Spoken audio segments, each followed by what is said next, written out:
लेकिन पहले मैं आपसे साथ साथ बस ये भी जानना चाहूंगा कि देखिए, जब किसी पे कोई केस फाइल होने वाला होता है ऑब्वियसली थाने बुलाया जाता है। अब लेकिन थाने में बुलाया जा रहा है, पुलिस वाले किस तरीके से ट्रीट कर रहे हैं, क्या कुछ उनके साथ हो रहा है, whether they are filling the report in accurate manner और नॉट, तो क्या ऐसे केस में वीडियोग्राफी अलाउड होती है थाने में?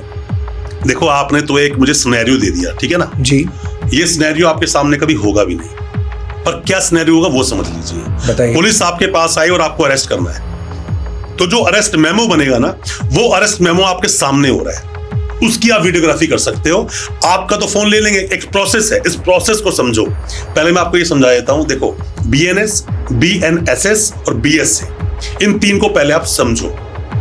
मान लीजिए किसी इंसान को चीटिंग में पकड़ा, 318 का सबसेक्शन 4, ठीक है, और साथ में फोर्जरी के सेक्शन भी लगे हुए हैं। अब एक इंसान को पकड़ लिया ना, तो आप ये जानते हो कि भाई इस केस के अंदर सजा 7 साल की तो है, राइट। ये जो सजा है ना, ये है BNS। ठीक है। अब जो पुलिस वाला बैठकर आपको अरेस्ट करने के लिए आया और जो अरेस्ट मेमो बना रहा है, उसको बोलते हैं BNSS, ठीक है। और वो लाकर जो दिखा रहा है कि तेरे अकाउंट में पैसा आया है, एविडेंस एक्ट, जिसको बोलते हैं BSA। ये 3 बातें हैं, ठीक है, कि मतलब सिंपल प्रोसीजर में सजा कहाँ है? BNS में, IPC में हुआ करती थी, अब BNS में हो गया। प्रोसीजर का है BNSS में, जो CRP से चलता था।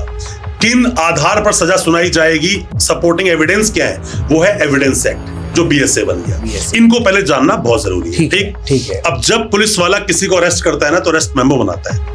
अरेस्ट मेमो बनाएगा, साथ में उसको सर्च करेगा और एक सीजर मेमो बनाएगा कि तेरे पास से ये आर्टिकल्स मिले। क्या मिला है? तू कड़ा पहनता, कड़ा मिला, घड़ी मिली, फोन मिला, गले में चेन थी वो मिला, तेरे वॉलेट से 150 रुपए मिले और तेरा एक वॉलेट मिला।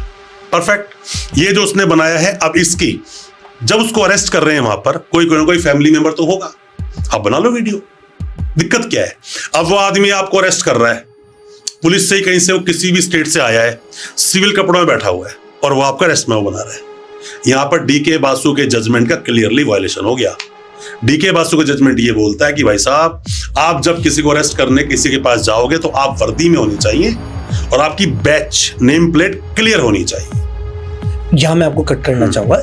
एक मेरे को आप बात बताइए कि इतनी मूवीज भी आई हैं आजकल जहां पर वो लोग जब एनकाउंटर भी करने जाते हैं, वहां पर भी किसी को अरेस्ट भी करने जाते हैं, तो वो सिविल यूनिफॉर्म वर्दी में नहीं होते। वाह, सॉरी, एब्सोल्युटली वर्दी में नहीं होते, लेकिन वो ऑन ड्यूटी होते हैं विद परमिशन ऑफ दी उनके जो सीनियर्स हैं। बिल्कुल। तो ये बात कैसे जायज होगी? देखो, ऐसा होता है कि मैं फिर बोल रहा हूं कि ये कुछ इस तरह से है कि जब तक बच्चा रोएगा नहीं, दूध उसको मिलेगा नहीं।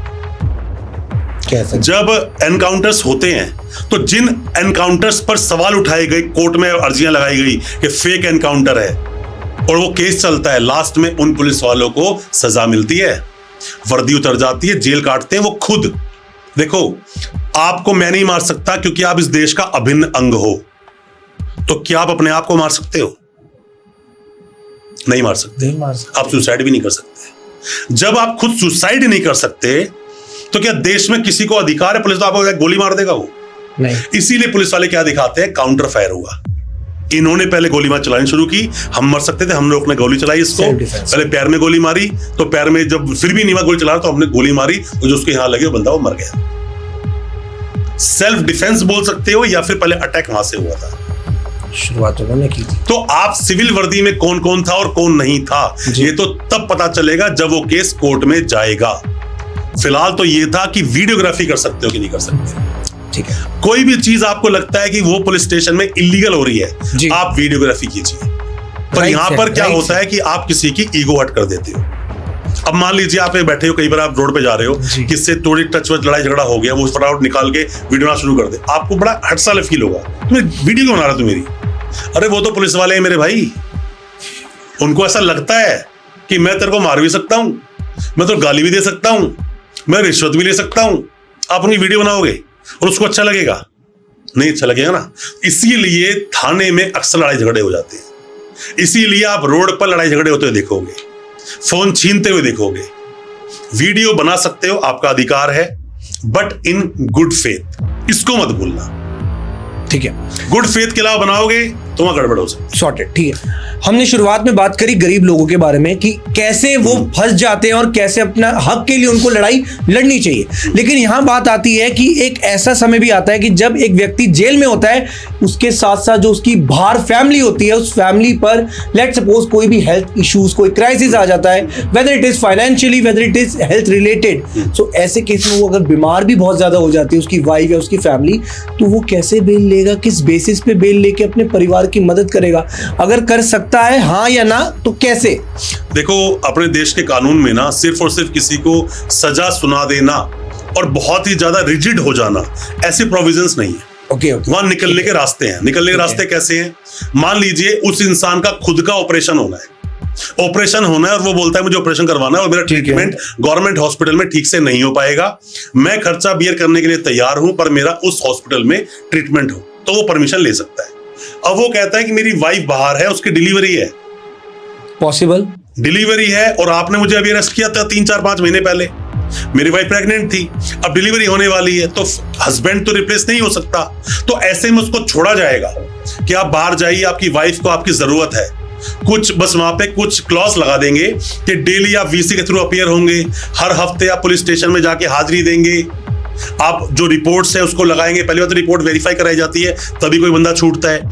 मान लीजिए कोई इंसान जेल में बड़े ही सीरियस मैटर में 2-3 मर्डर कर दिए उसने, अब उसके फादर की डेथ हो गई, अकेला बच्चा है अपने माँ बाप का, तो क्या उसको अपने फादर की डेड बॉडी को देखने के लिए परमिशन नहीं मिलेगी? क्या अंतिम संस्कार करने की परमिशन नहीं मिलेगी? कंपैशनेट ग्राउंड भी बनते हैं यहाँ पर। तो बात क्या है, अल्टीमेटली अपने देश में सभी लोगों को डिग्निटी के साथ जीने का अधिकार है, और आप उनके वो अधिकार नहीं छीन सकते।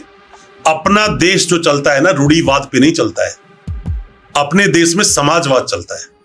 ठीक, अभी आपने एक तरफ से देखा जाए, आपने भी कुछ देर पहले कहा था कि मोबाइल फोन ले लेते हैं। ऑब्वियसली जब किसी को अरेस्ट करते हैं तो उसकी पर्सनल एसेसरीज, चाहे वो घड़ी हो, कड़ा हो, चेन हो, उसका मोबाइल फोन ले लेते हैं। लेकिन कुछ केसेस में जब वो इंसान बाहर भी छूट जाता है, उसका मोबाइल फोन उसको वापस चाहिए, लेकिन पुलिस वाले उसको एज एविडेंस के तौर पे अपने पास रखते हैं, तो वो मोबाइल फोन कैसे वापस ले पाएगा? देखो, ऐसा होता है कि मान लीजिए कि आपको पुलिस ने पकड़ा जी, और आपका जो केस था ना वो 307 का मैटर है या फिर 109 बीएनएस का मैटर है, इसको अटेम्प्ट टू मर्डर बोलते हैं। ठीक, पुलिस ने पकड़ लिया और आपके सर्च में, सीजर में फोन को दिखा दिया, गोल्ड चेन दिखा दी, कड़ा दिखा दिया, आपके पास अंगूठी वो दिखा दी, जेब में पड़े थे 5,000 में वो दिखा दी। अब वो पुलिस के पास है और मारा, चाकू जिसने मारा, तो फोन फान का तो कोई लेने देना था ही नहीं उसके अंदर।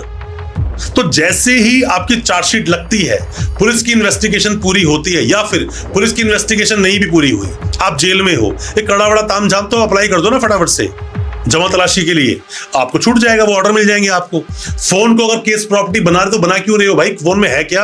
और चलो है भी, चार्जशीट लग गई, इन्वेस्टिगेशन पूरी, अब ले लो।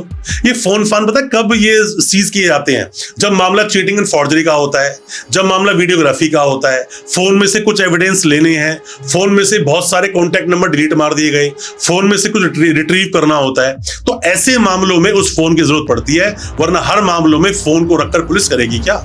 ठीक है, परफेक्ट वीरेंद्र सर। एक और साथ साथ आपको मैं